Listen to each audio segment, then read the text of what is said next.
Hey, all you viewers to be named later, how we doing today? I know, we're at that time. Welcome to How to Do a Simple Cyser, Part 2. Sorry, I'm used to different angles here. But here we go. Here's our Cyser from our first video. It's fully I won't say fully fermented out, but it's at that point where we need to remove it from its first carboy, or as some people like to call them, demijohns, and get it into a next one. We're only going to need two things: an empty carboy and a racking cane. It's really simple how this is done. As you guys can see, here is the Cyser that's already been done, and here's all the dead little yeasty guys down there. All right. Now, forgive me, this is the first time I'm trying to do this on camera. Normally it's just really simple. Basically, this works off of gravity. So this is going to go on the ground. It's so much easier this way.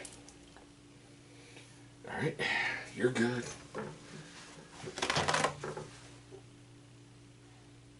Seriously. All right. Everything has been sanitized in Star San before we started going. So essentially, that little end right there, hold on. This guy. Ha, there we go. That guy is going to go into your empty carboy down here. This dude, and I leave the cap on because it makes it easier when you've got to move it, not so much move it around because you don't want to disturb the yeasties, but it just helps prevent some things from getting in there. Basically, it just goes right in here. Give it a couple pumps, and gravity takes over. Yeah, nothing fancy here.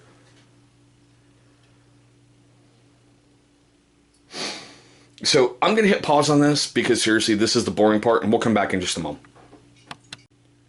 Okay, so there we are. Now, in every single time that you rack, you are going to lose some product, all right? I don't like to try to go down all the way down below because I don't want any of that getting into the brand new carboy. So let's get you squared away. And I'll show you the brand new guy here in just a sec.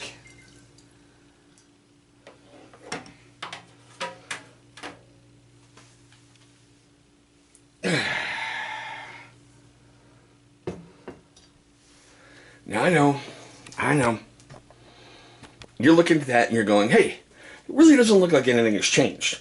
This will clear out. Now we are putting this into what's called secondary, some people call it secondary fermentation, but I prefer what City Stating Brews calls it. They call it conditioning phase. Because basically you're going to let a whole bunch, if anything's been trapped in here, like little yeasties got through, they're going to fall to the bottom. We're not going to add anything to it yet to make it stabilized because we're not going into the bottling phase yet. That will be the third part of this video. Now I got to add a little water back in because you want to put an airlock, well, you have to put an airlock back on there. Now what I usually do is I'll take a look at my airlocks. If anything from primary fermentation got up in there or there's any kind of gunk, I don't really take it and put it right back on. But because that was really clear and it was a really good seal, it's going back on the one that's secondary. I'll be honest, I don't like these 3-piece ones, but it's the one that I grabbed. I really prefer the ones that look like an S-trap from your stove. I don't know. I just feel like I get a better feel for that. Now that's going to sit down there for, I don't know, another month, another 2, another 3.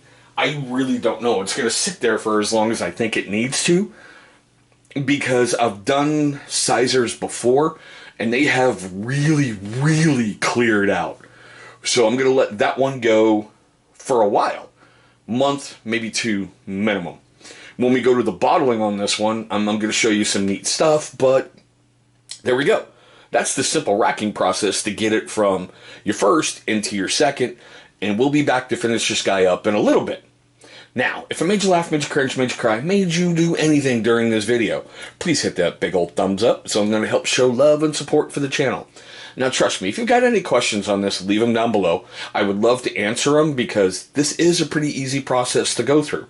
The hardest part is just getting the really good apple cider. You know, you don't want anything that ends in 8s or herbs or you know, whatever in there. You want it as pure as you can.